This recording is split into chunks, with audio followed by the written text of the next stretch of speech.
The top story is Trump trying to seize power, with the Pentagon doing several strikes, now the fourth strike on a boat off the coast of Venezuela. This is, of course, at a time where we have other problems. The U.S. government is partially shut down. Of course, foreign policy can continue. But you have these rather dramatic scenes. They've killed 4 men who, according to the U.S., were accused of smuggling drugs. But that, again, is according to the Trump administration. This is not exactly some legal process. We don't have public evidence yet. Whatever the government releases will follow. The U.S. military has killed about 21 people, according to the evidence we have, that it asserts were drug traffickers, and there's no due process for that. So we're in more of a war posture, like I said, than a domestic legal one. Now, the wider context is Trump using the word war in a host of settings: war on U.S. cities, war for training grounds, war on these cartels, and trying to say they're unlawful combatants. Now, the wider context is the big problem here. If you've followed American foreign policy, it has aggrandized executive power, sometimes without Congress or legal proceedings, under many different administrations. Sometimes the threat was considered urgent and high, like after 9/11, or dealing with individuals credibly believed to be foreign operational terrorists. Drug dealing or international cartels are also a big problem for the U.S. and one you want to thwart, but legally under foreign policy, not necessarily at the level of post-9/11 terror. And again, that's just one piece. Then you have the crackdown at home, where troops are being asked to do things that are unprecedented without governor's approval, going to Tennessee and Memphis this week, Trump threatening Portland. There's reports that 200 Oregon troops are now going what they call initial military training, according to this ABC News account. Oregon already suing to try to stop what they view as potentially unconstitutional deployment, saying Trump doesn't have the authority there. And then there's ICE, which again has long operated under both administrations to do types of immigration enforcement. But under every other administration, including Republican ones, it has generally had a hierarchy and dealt with perceived potential or active criminals who are engaged in, say, the drug dealing, the violence, other things, differently than just anyone who might be undocumented. Well, those days have shifted. ICE escalating tactics in Illinois, arresting protesters outside an ICE facility after a confrontation. Agents in tactical gear roaming the streets. Many critics view it as something other than traditional immigration enforcement. It is ICE's responsibility to respect and uphold our First Amendment rights.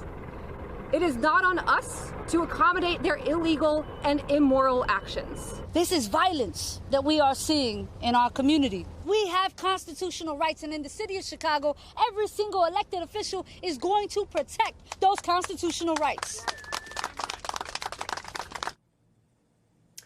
ICE targeting criminals or people believed to be engaged in violence, we've seen that before.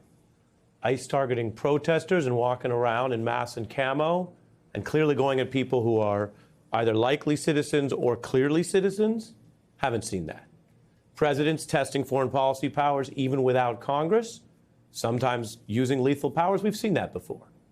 Presidents doing that while waging a war, his word, on the home front, a war on our cities, asking the entire military to come together and giving a speech that was so obviously partisan that the generals, many appointed by Trump, had to stay in stony silence to show the country and follow the rules that this was partisan and not normal government leadership. We haven't seen that, not in the modern era.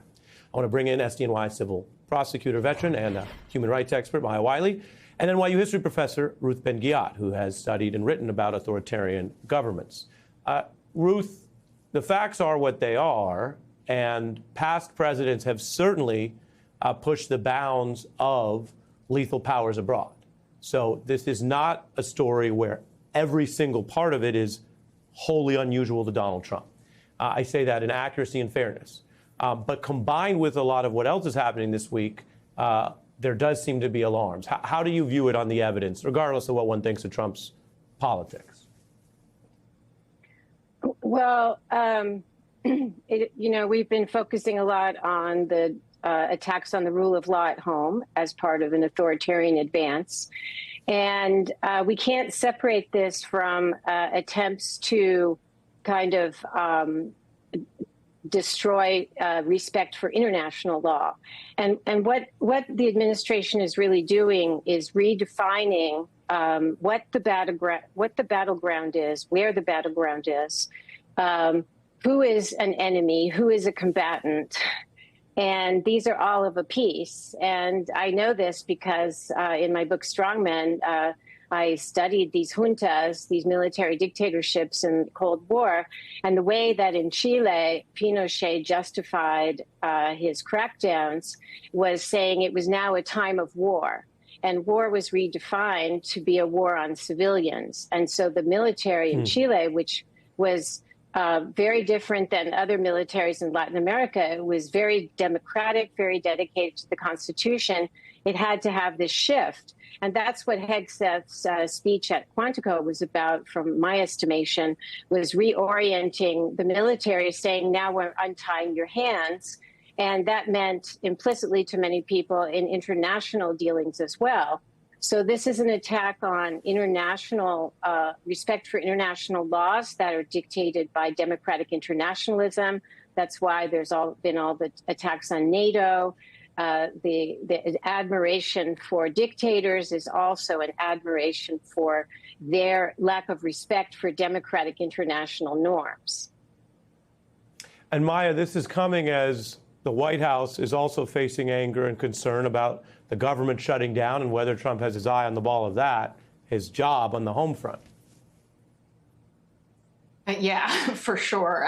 Let me just underscore one thing here, and it is the through point between what you teed up, Ari, about what these attacks against people, civilians who are being called, not necessarily with any demonstrated proof that we've seen, members of gangs, let alone whether this falls within the powers of the president, which I haven't found any authority for, and there is none cited for. Remember, it's Congress under our Constitution that declares war.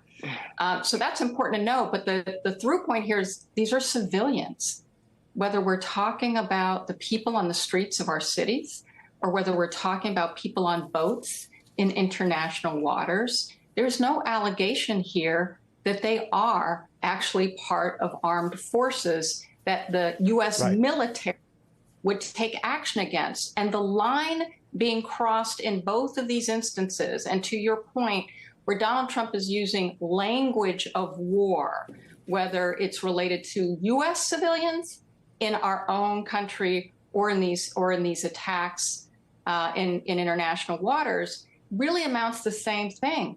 We're seeing him utilize the military in ways that have nothing to do with the norms or rules that bound the U.S. military. And the only reason to do that, to Ruth's point, is to abuse power for personal gain. And to your point, because he's in a situation right now where the economy is not going well for a lot of Americans, where we're seeing Americans taking hits on their health care because of Republican and his administration's policies, where we're seeing chaos. It's a word that I think we've heard others use, but it is very well felt inside the Capitol in terms of the operations of federal government, and it is impacting ordinary people. And then you have things like the Jeffrey Epstein files, which the majority of Americans want to see. There's a lot to have to distract from, and it's not uncommon to abuse power, to drive division, to give someone a different focus and a different enemy. And far too often, that's us, civilians, we the people. Right. And you talk about those walls closing in, the government shut down Epstein, other issues, Trump officials blowing the whistle on their own administration, somewhat unusual. We have more on that actually coming up.